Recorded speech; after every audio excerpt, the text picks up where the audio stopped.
Okay guys, now to cut the hole opening for the pipe, what I've done is I've taken a manila folder and cut a strip of it out, cut a hole in it, and I've slid it onto the pipe and then taped it when it was in place over the pipe.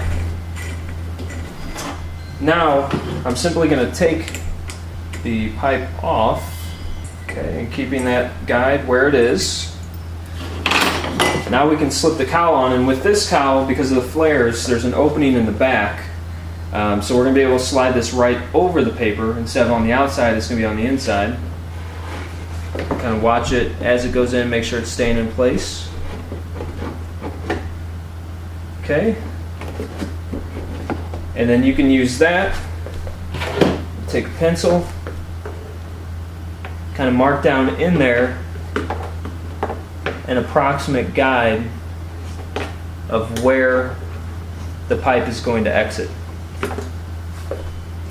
Now you could try doing this on the outside as well, by cutting a piece of paper that comes over and then maybe bends around here. But either way, you know, there's some difficulty, there's a little bit of guesswork. So what you do first is make your mark, your best guess, draw a small hole, and check to see if that lines up with the pipe from underneath. And if it does, then you're good. You can start widening it slowly, a little bit at a time. If it's off, then you'll know how far off and you can make adjustments and go from there.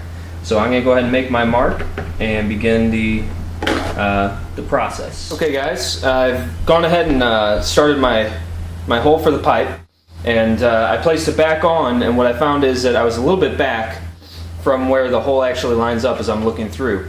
Now that's okay, that was actually my intention, because I know that when you go to fit this on, you're not going to be able to have a hole the exact size of your pipe, but instead it's going to have to extend back, so you can kind of slip it on first and then push it back into place.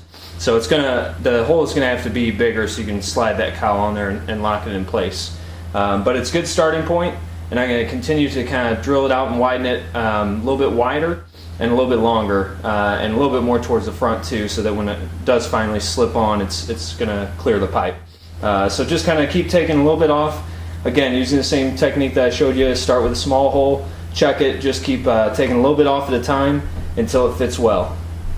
So as I place the cowl on here, you can see that I was able to get it on there and almost fitted, but I can't push it back all the way, and it's a little bit too far to this side, to my left.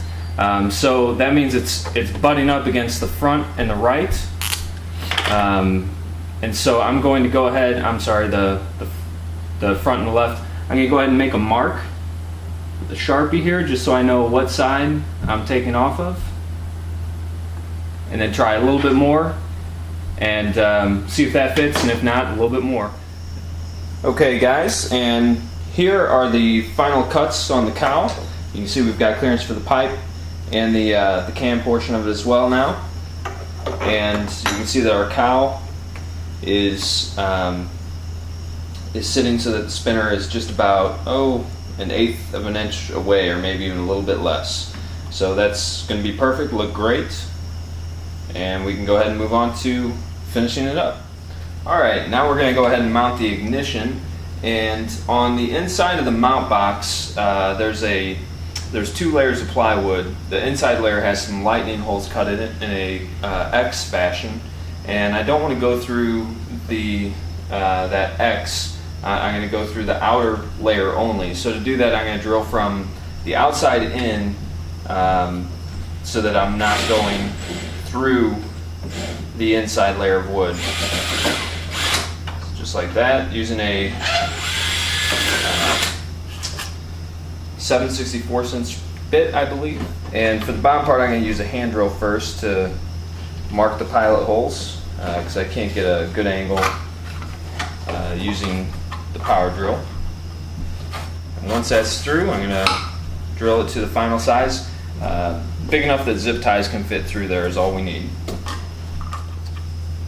Okay, so we've got our ignition mounted up. Some foam, some zip ties, pulled tightly against there so it's not going to shake loose. We've got our spark plug wire that's going to extend down so it can connect to the spark plug here. And then our power cable goes up to the timing on the engine. And that's all there is to it. So now we're going to go ahead and get to work on the final components of the install: the gas tank, battery, and setting up the CG.